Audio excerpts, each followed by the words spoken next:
tayo mag-prove guys, dapat alam mo yung hexagon. So ulitin lang natin. So kahit pa ulit-ulit na lang tayo dito guys, gagawin natin yan syempre. Kaya nga tayo nandito. So gawa ka lang ng hexagon. Lagay mo yung 1 sa gitna. Then yan. Lagyan mo ng arrow. Ay hindi, line pala. Then lagay mo dito sa pinaka left yung tan, followed by sine, cosine, then cotangent, cosecant, tsaka secant. Yung nasa right side guys, puro yan cosine, cotangent, tsaka cosecant. Gets yan ha? So iikot mo lang siya ng clockwise, counterclockwise, or mag-pass through ka sa 1. Pwede yan. Basta lagi naka-quotient.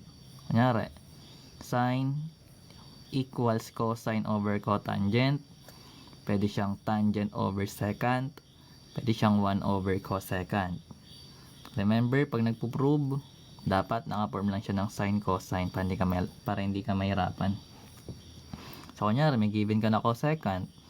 Dapat igagawin mo siyang 1 over sine instead na cotangent over cosine. Kasi may cotangent ka dito, mahirapan ka. Magre-rate ka na naman na ito sa cosine over sine. Kasi pwede siyang ganun. Gets yun? Gets yun. So, pwede naman guys sa tawag dito sa Pythagorean identity. So, gawa ko ulit hexagon. So, ito naman. Pares lang ng itsura nila guys. Yan lang. Nilagay mo lang yung tan. Pero naka-squared. Yung sine na naka-squared. Yung cosine na naka-squared. Yung cotangent na naka-squared. Yung cosecant na naka-squared. Pati yung secant na naka-squared. So, yung kailangan mo naman sa part na to is yung tatlong eto guys. So, eto, start ka sa sine squared. Punta ka sa 1. Basta eto magiging plus. Then, yung dulo equals. So, which means magkakaroon ka dyan ng sine squared plus cosine squared equals 1. Same process dito. So, galing ka sa 1. Plus mo yung cotangent squared. Then, bababa ka sa cosecant squared. Then, dito rin sa kabila. So, mag-start ka sa tan. Punta ka sa 1. Bababa ka sa secant. So, doon siya mag-equals. So, then, manipulate mo na lang yung formula. So, let's say, meron tayong sine squared plus cosine squared x equals 1. Kasi sabi natin, Pythagorean yan, di ba? So, bali kung gusto mong kunin yung sine squared, dilipat mo sa kabilang side yung cosine. Karoon ka ng 1 minus cosine squared x. Ganun din kung gusto mo kunin yung cosine squared x.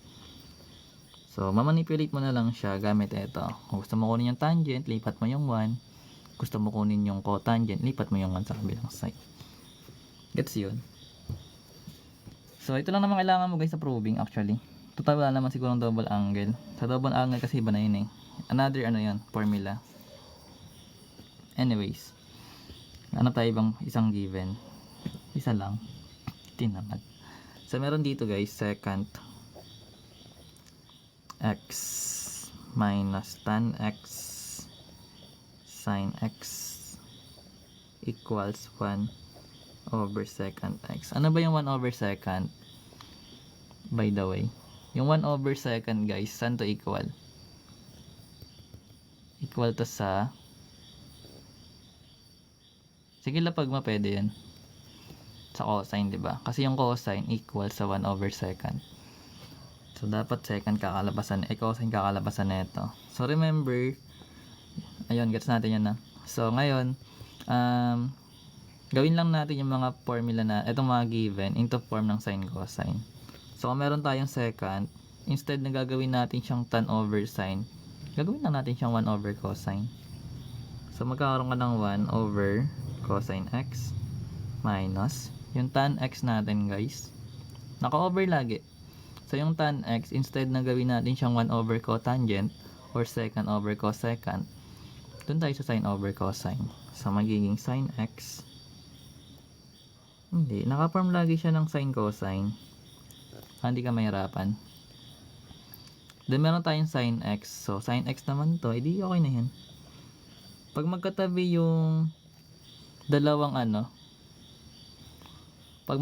dalawang triangle mo, times ibig sabihin yan. So, ayan na. Then, equals sa 1 over second. So, ngayon, meron ka ditong form. 'Di ba? So, 'di ba sa ano natin, sa PEMDAS, ano bang inuuna? Yung minus or yung times? 'Di ba times? So, big sabihin magkakaroon ka ng 1 over cosine x minus, ano ba yung sin x times sin x? So, pag times ng fraction, direct multiplication. So, magiging sin squared x over cosine x. Yan. So, remember, pag similar fraction naman sila, pwede mo i-combine a single fraction. So, magkakaroon ka dyan ng cosine x, then magkakaroon ka ng 1 minus sin squared x equals 1 over second x. So, remember guys, pag may nakita kang sin squared dyan, papunta ka sa identities ng Pythagorean. So, tatlong to, ano ba yung may sin squared? Diba itong una? So, pwede nating sabihin na sin squared plus cosine squared equals 1. Ito na yon. Tapos, asan ba dito yung may 1 minus sin squared? So, ito siya. So, bali cosine squared yan. So, pwede mo ito palitan. Yung numerator ng cosine squared x over cosine x. So, remember guys, yung cosine squared x, same lang siya ang dalawang cosine. Sabi sa'yo, babawasan mo lang to. Pares lang siya nito. Di tanggalin mo isang cosine x doon, eliminate mo, magiging cosine na siya, which is 1 over second. Sabihin tama na siya. So, ganun siya ginagawa.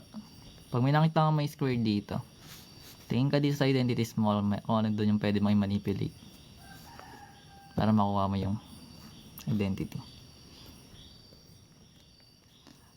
Si engineer nandiyan. Kamusta ang first day of work ya? Masaya ba? Ay. So, text. Naintindihan? Naintindihan mo? Ha? Uy.